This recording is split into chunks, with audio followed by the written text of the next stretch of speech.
On est aujourd'hui dans les locaux de Flao et Associés.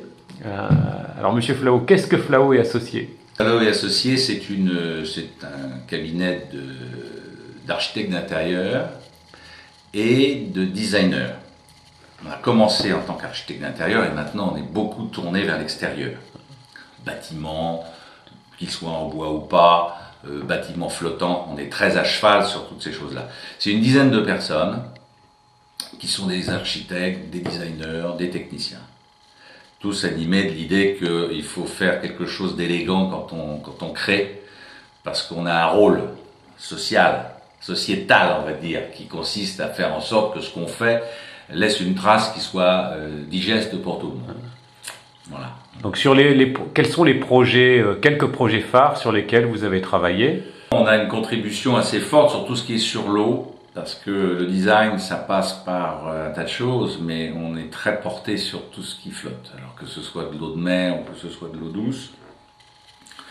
On travaille sur des paquebots, on travaille sur des bateaux de série, on travaille sur des bateaux de transport, sur des navettes, sur beaucoup de choses. La partie maritime et fluviale représente 60% de l'activité de l'agence. Le reste, c'est essentiellement du bâtiment, que ce soit du vrai bâtiment ou que ce soit, quand je dis du vrai bâtiment, de l'architecture ou de l'architecture intérieure. On a commencé avec Thalassa, avec Pernou, et puis après on a fait des paquebots, des bateaux pour les yachts de Paris, pour la ville de Paris, pour la préfecture, on a beaucoup travaillé à Paris. Et évidemment, tout ça déborde sur un certain nombre d'activités qui sont soit à Nantes, soit à Bordeaux, soit à Lyon, Strasbourg. Et on a vraiment maintenant une certaine expertise là-dessus. Enfin, on n'est pas tout seul, mais on aime bien cette activité-là. Et alors, ce qui est très remarquable, enfin amusant en tout cas, et c'est ce à quoi on s'oriente, c'est qu'en réalité, il y a une vraie passerelle, sans jeu de mots, entre le terrestre et le maritime. Le terrestre et le fluvial. On est actuellement en train de faire un petit village bois, de maison à ossature bois à Nantes, avec des pontons, puisqu'on est le long de la Loire. Donc on désespère pas que éventuellement ça devienne un jour une escale pour des navettes. Mais en tout cas, on va avoir tout un front de Loire à base de maisons bois, qui vont accueillir des bureaux, qui vont accueillir essentiellement des gens tournés vers le maritime ou fluvial, on va dire des architectes navals, ou des bureaux d'études, ou des gens en tous les cas qui sont plutôt orientés vers l'eau. Et on est ravis de faire ça parce que ça va être un peu une petite première, en tout cas dans ce qui est le sature bois en bordure d'eau. Et ça nous amène assez naturellement à parler de ce que nous faisons depuis maintenant 1 an et demi, c'est-à-dire on a créé une boîte qui s'appelle InPatio. InPatio parce que c'est une maison qui est organisée autour d'un patio central, et c'est à partir de là qu'on est en train de développer ce concept de maison à ossature bois. En tant qu'agence de promotion d'investissements étrangers ou exogènes à la région, on voit de plus en plus de projets, de cabinets d'ingénierie sur des maisons bois, des bâtiments bois. Est-ce que vous sentez des demandes croissantes de la part de vos clients ou de l'environnement sur ce sujet? Alors, c'est non seulement une demande croissante, mais ce sera probablement dans les 20 années qui viennent la demande majeure. C'est-à-dire qu'aujourd'hui, on a bien compris que les problèmes de protection de la planète sont présents, on les connaît, faut arrêter de se poser des questions, on sait que c'est un vrai sujet, et notre contribution là-dedans sera très probablement de nous orienter vers des choses qui sont à développement durable, qui sont des économies d'énergie, qui sont toutes les choses qui contribuent à ce que la planète y trouve son compte. Nous, bien sûr, mais que la planète, qu'on arrête de polluer tout ça. Bon. Alors, il se trouve que la maison bois, ossature bois, a du succès. Pourquoi? Parce que on sent bien que ça y est. C'est long, c'est très long, parce qu'on est dans une culture européenne, en tout cas française, qui est lente, très lente, à la détente, aussi bien, comment dirais-je, dans l'idée qu'il faut s'écarter de celle qui consiste à dire on construit pour 3 générations, c'est du dur, on investit dans la pierre. Maintenant, il faut habiter quelque part, si possible dans des endroits agréables, dans des volumes élégants, mais on n'investit pas, à part évidemment, personne n'est en train de dire qu'il ne faut pas le faire, mais aujourd'hui, l'urgence c'est d'éviter quelque part. Alors si cette maison doit se transmettre, c'est très bien, mais c'est pas le but du jeu. Aujourd'hui, une maison c'est un objet de consommation.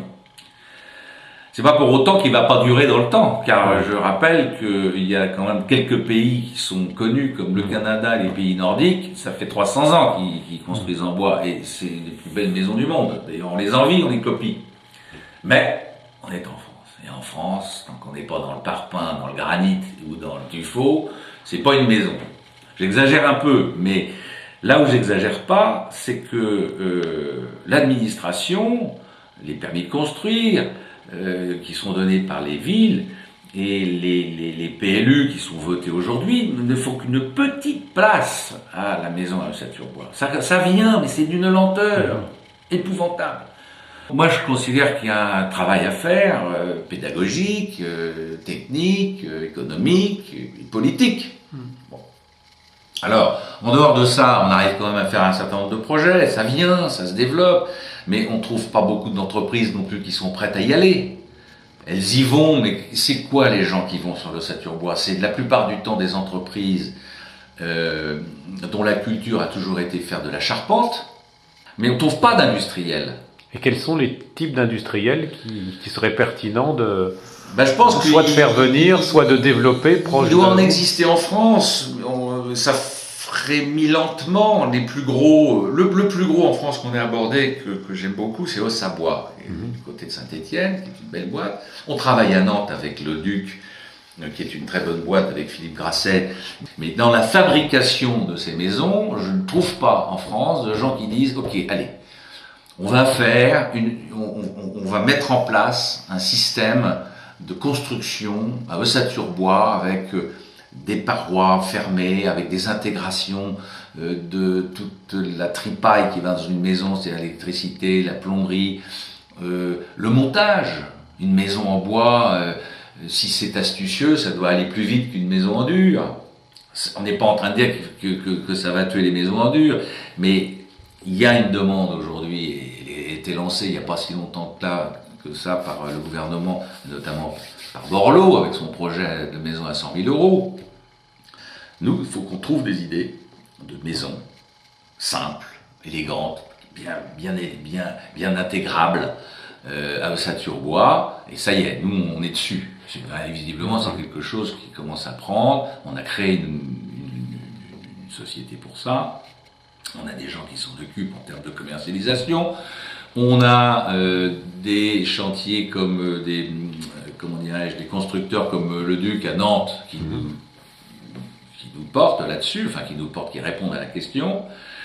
Ils nous ont d'ailleurs pas mal aidés à l'époque du salon en 2006, où on avait été un peu au centre du salon de bois d'Angers, grâce à Grasset, Philippe Grasset, qui était le président et qui est toujours le président de ce salon. Bon, ça a donné une impulsion. Cette année, il y a encore une autre maison en bois qui s'est présentée, qui était différente, maison d'architecte, plus orientée sur les systèmes.